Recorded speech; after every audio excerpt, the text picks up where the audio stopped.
కన్నడ భాషలో సర్కిల్కి వాళ్ళు వాడే పదము వలయ. వలయ సంస్కృత పదం.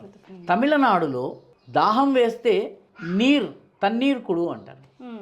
నీర్ అనే పదము సంస్కృతము, నీరము నుంచి వచ్చినటువంటి పదం. సేతుపతి, సేతువు సముద్రంతో ముడిపడినటువంటి వంతెన, దానికి పతి అంటే రామసేతువు రక్షకుడు. అవకాశము అంటే ఆపర్చునిటీ, తెలుగులో పదం ఒకటే. ఉత్తరాదిలో అవకాశం అంటే సెలవు. రిటైర్డ్ అన్న అర్థం కూడా అవకాశ ప్రాప్త్ అంటే రిటైర్డ్ అని అంటారు. అదే దానికి అవకాశానికి సా జోడిస్తే సావకాశ్. సావకాశ్, మీరు అన్నం తినేటప్పుడు సావకాశంగా తినండి, మరాఠీ భాషలో సావకాశ్ అన్న పదం ఉంది, సేమ్ వర్డ్. కాబట్టి ఈ దేశ భాషలన్నిటినీ కలిపేది, దేశ భాషలన్నీ నేర్చుకోవడానికి మనకి సంస్కృతం కావాలి. సంస్కృతము లేని భారతదేశాన్ని, సంస్కృతము లేని భారతీయ సంస్కృతిని మనం ఊహించుకోలేము. సంస్కృతమే మన జీవితానికి ఆలవాలం. ఎందుకంటే ఈ దేశంలో ఉన్నటువంటి అన్ని రాష్ట్రాల అన్ని భాషలు సంస్కృత మూలం నుంచే ఉద్భవించినాయి. కాబట్టి మీకు సంస్కృతం బేస్ గట్టిగా ఉన్నట్లయితే ఈ దేశంలో ఉన్నటువంటి అన్ని భాషల్ని మీరు నేర్చుకోగలరు.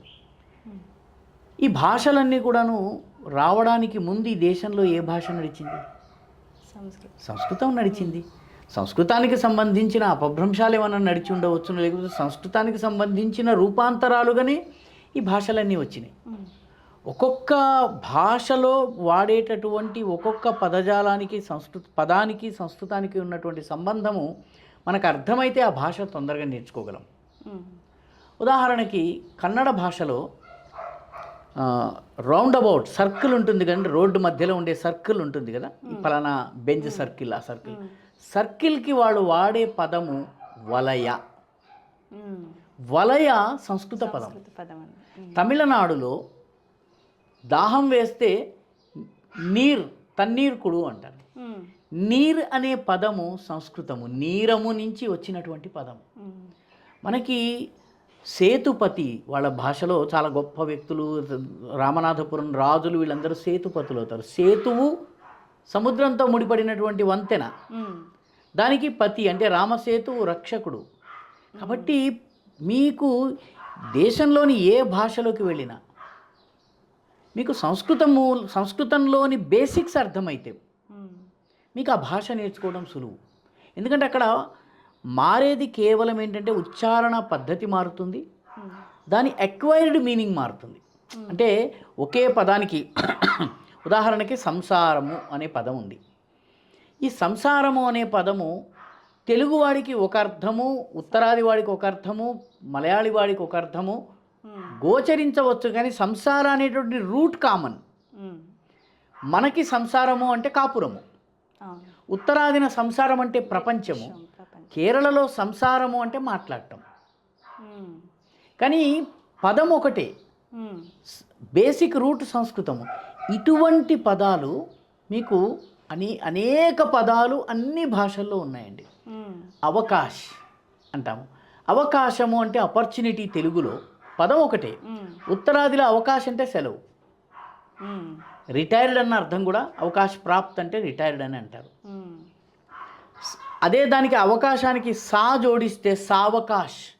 సావకాశ్, మీరు అన్నం తినేటప్పుడు సావకాశంగా తినండి, మరాఠీ భాషలో సావకాశ్ అన్న పదం ఉంది, సేమ్ వర్డ్. కాబట్టి ఈ దేశ భాషలన్నిటినీ కలిపేది, దేశ భాషలన్నీ నేర్చుకోవడానికి మనకి సంస్కృతం కావాలి. ఎందుకంటే ఇంక్రీజింగ్లీ రానున్న రోజుల్లో భారతదేశపు జనాభా, ముఖ్యంగా యువతరము, తాము పుట్టి పెరిగిన చోటే జీవించటం లేదు. వాళ్ళు పుణేకి వెళ్తున్నాడు, బెంగళూరుకి వెళ్తున్నాడు సాఫ్ట్వేర్ ప్రొఫెషనల్గా, లేకపోతే ఇంకొక ప్రొఫెసర్గా వాడు ఢిల్లీకి వెళ్తున్నాడు, ఏదో మైన్ ఇంజనీర్గా జార్ఖండ్కి వెళ్తున్నాడు, రాంచీకి వెళ్తున్నాడు. ఈ దేశమంతా మనదవుతున్నది. ఇదివరకులాగా తెలుగువాడు ముంగండ అగ్రహారంలో పుట్టి ముంగండ అగ్రహారంలోనే చిట్ట చివరి శ్వాస వదిలే రోజులు పోయినాయి. కాబట్టి దేశమంతా తిరగాలి అన్నట్టయితే, మీకు ఈ సంస్కృతి బేస్ ఉన్నట్టయితే దేశమంతా మీకు అర్థమవుతుంది. ఆ దేశపు ఆ ప్రాంతపు సంస్కృతిని, భాషని నేర్చుకోవడం మీకు సులువవుతుంది. కాబట్టి సంస్కృత భాష ఉన్నట్లయితే ఈ దేశంలో ఎక్కడైనా మనం జీవించవచ్చు. ఇది మొట్టమొదటి సదుపాయం. This is the best benefit for a youth ఒకటి. రెండవది, మనము ఏ ప్రాంతానికి వెళ్ళినా అక్కడి సంస్కృతిని అర్థం చేసుకోవడము, ఆ సంస్కృతికి మన సంస్కృతికి ఉన్నటువంటి సారూప్యాలని, సిమిలారిటీస్ని మనము అర్థం చేసుకుని ఏకత్వాన్ని సాధించటానికి, ఏకాత్మతను సాధించటానికి మనకి వీలుంటుంది. అంటే నా సంస్కృతి వాడి సంస్కృతిలో పైకి తేడాలు కనిపించినా మాది ఒకటే అన్న భావన ఎప్పుడైతే వస్తుందో మనందరం ఒకటవుతాం. కాబట్టి యూనిటీ ఆఫ్ ద కంట్రీ కోసం సంస్కృతం కావాలి. మూడవ ముఖ్యమైనటువంటి విషయం ఏంటంటే, మన దేశానికి ఆధునిక యుగానికి సంబంధించినంత వరకు కంప్యూటర్లు లేనటువంటి ప్రపంచాన్ని మనం ఊహించలేము. కంప్యూటర్లకి most suitable language is Sanskrit. కాబట్టి రానున్న రోజుల్లో ఈ సాఫ్ట్వేర్ ఇండస్ట్రీ కావచ్చును, కంప్యూటర్ బేస్డ్ నాలెడ్జ్ సిస్టమ్స్ కావచ్చును, లేకపోతే ఈ మొత్తం అప్లికేషన్స్ కావచ్చు, వీటికి Sanskrit will become the basis. కాబట్టి సంస్కృతము నేర్చుకున్నట్లయితే మనము విదేశాల్లోనో స్వదేశంలోనో ఎక్కడో ఒకక్కడ మనం ఏదన్నా ఒక అప్లికేషన్ డెవలప్ చేయాలన్నా, లేకపోతే ఒక సిస్టమ్ డెవలప్ చేయాలన్నా కూడా మనకి సులువు ఉంటుంది, అది సుసాధ్యమవుతుంది.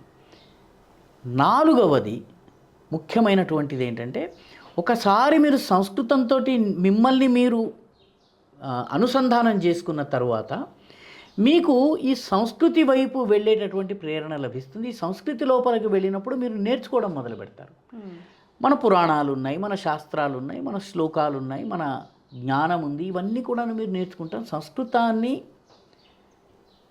నేర్చుకోవడం వల్ల మన ప్రాచీన జ్ఞానం ఏదైతే ఉందో దాన్ని మనము పికప్ చేసుకోగలుగుతాం. ఈ ప్రాచీన జ్ఞానాన్ని మన ఆధునిక విజ్ఞానంతో, ఆధునిక నాలెడ్జ్ సిస్టమ్ తోటి దాన్ని అనుసంధానం చేసినప్పుడు సనాతనం అవుతుంది.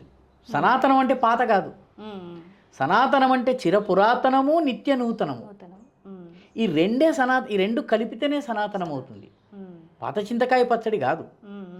దాంతోపాటు ఆధునిక జీవితానికి పనికొచ్చేది సనాతనము అంటే చిరపురాతనము, నిత్య నూతనము. ఈ రెండిటిని అంటే నేటి జీవితానికి తగినటువంటి పాఠాలను మనం సంస్కృత సాహిత్యం నుంచి, కావ్యాల నుంచి మనం నేర్చుకోగలం.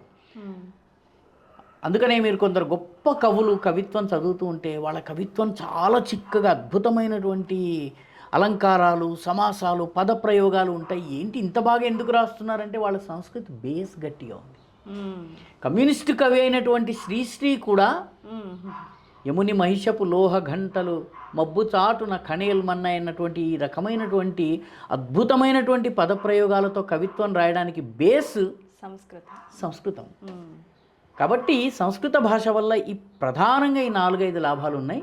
అందుకని నేటి యువత ఈ సంస్కృతాన్ని నేర్చుకోవాలి. సంస్కృతంలో ఉన్న అపారమైనటువంటి విజ్ఞానాన్ని కనుక వాడు నేర్చుకుంటే వాడి నిత్య జీవితంలో, వృత్తి జీవితంలో దాని ఉపయోగం ఉంటుంది, ప్రయోజనం ఉంటుంది. కాబట్టి దాన్ని విస్మరించకుండా మనము సంస్కృతాన్ని మనము నేర్చుకోవడము, మాట్లాడగలగడము, అర్థం చేసుకోగలగడము, మన ప్రాచీన సాహిత్యాన్ని చదివి దాన్ని సారోగతం చేసుకోవడానికి కావలసినటువంటి సామర్థ్యాన్ని ప్రతి వ్యక్తి, ప్రతి యువకుడు, యువతి నేర్చుకోవాలి. అలా నేర్చుకునేవాడే యువకుడు అన్న అభిప్రాయం. 65 ఏళ్ల వయసులో కూడా సంస్కృతం ఎవరన్నా నేర్చుకోవాలనుకున్నాడు అనుకోండి, అతను 65 ఏళ్ల వృద్ధుడు కాదు, 65 ఏళ్ల